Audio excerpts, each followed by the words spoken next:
Welcome to Mitzvah Minute. Today we're going to speak about the fourth mitzvah, which is to have, it's called fear of God. And what that really means is to have reverence of God. In other words, the most important thing in life, which everybody, at least if you're normal, will agree to, is to be a good person.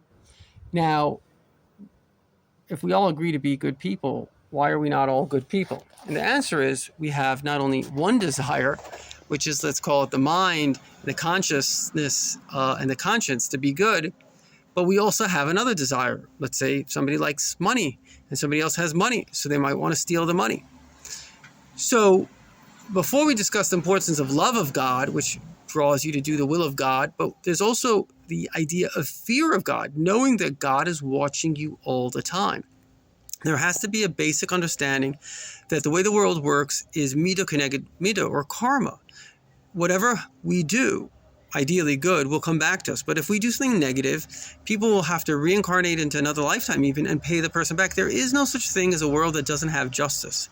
There is justice in the world. Now, there's also free choice because we don't see the justice system, but there is justice. There is no such thing as hurting somebody and not having to pay for it. You have to pay for it.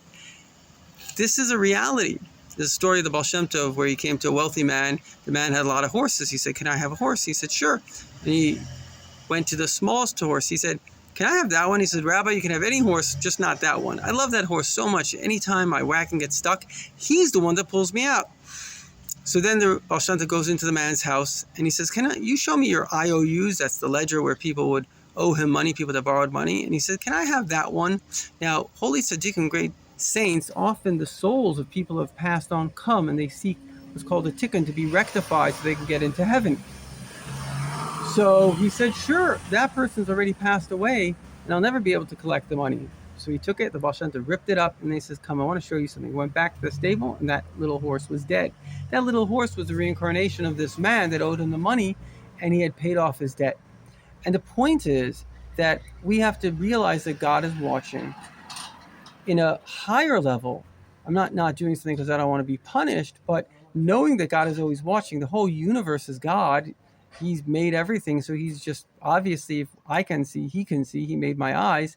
So knowing that he's watching me makes me be on my best behavior. It's called fear of embarrassment. Nobody wants to be embarrassed. So we should have the consciousness that God is watching. Think about the greatness of God. Everything that exists is energy. Where does it come from? It comes from God.